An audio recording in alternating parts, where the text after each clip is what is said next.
Hajde da napravimo jednostavnu rižu sa piletinom koju svi volimo. Pa za početak jednu veću mrkvu isječemo na kolutiće.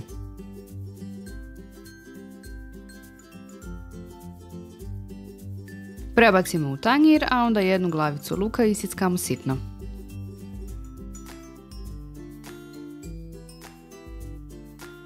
Volim da znam odakle me gledate, pa mi pišite u komentarima odakle gledate moj video.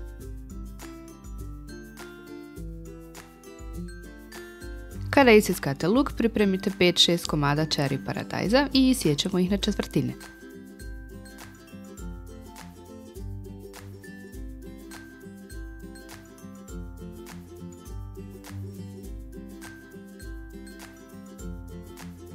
Priprema povrća je gotova.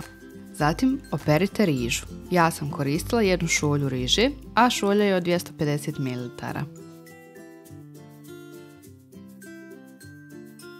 U tepsiju sa rižom dodati prethodno isjeckano povrće. Sve to prelijemo prvo sa 2 šolje hladne vode,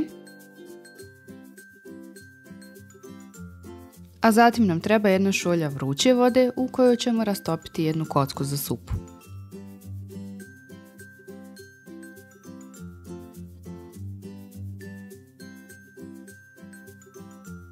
Vodu sa rastopljenom kockom dodati u rižu.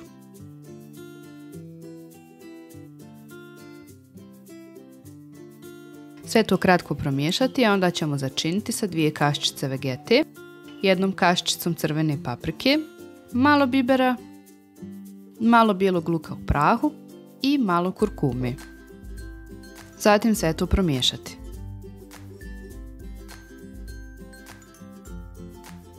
Ja od mesa imam 2 izrezana batka sa zabatkom, dakle ukupno 4 komada mesa.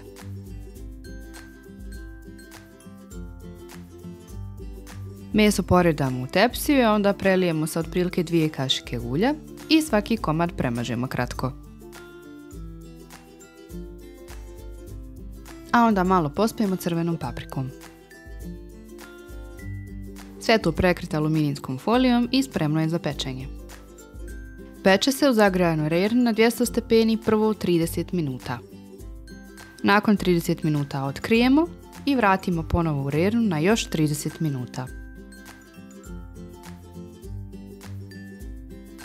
Nadam se da vam se recept sviđa i da ćete ga probati. I možete mi pisati u komentarima kako vi pravite rižu sa piletinom, otkrijte nam vašu tajnu. Ja se nadam da ste uživali, veliki pozdrav!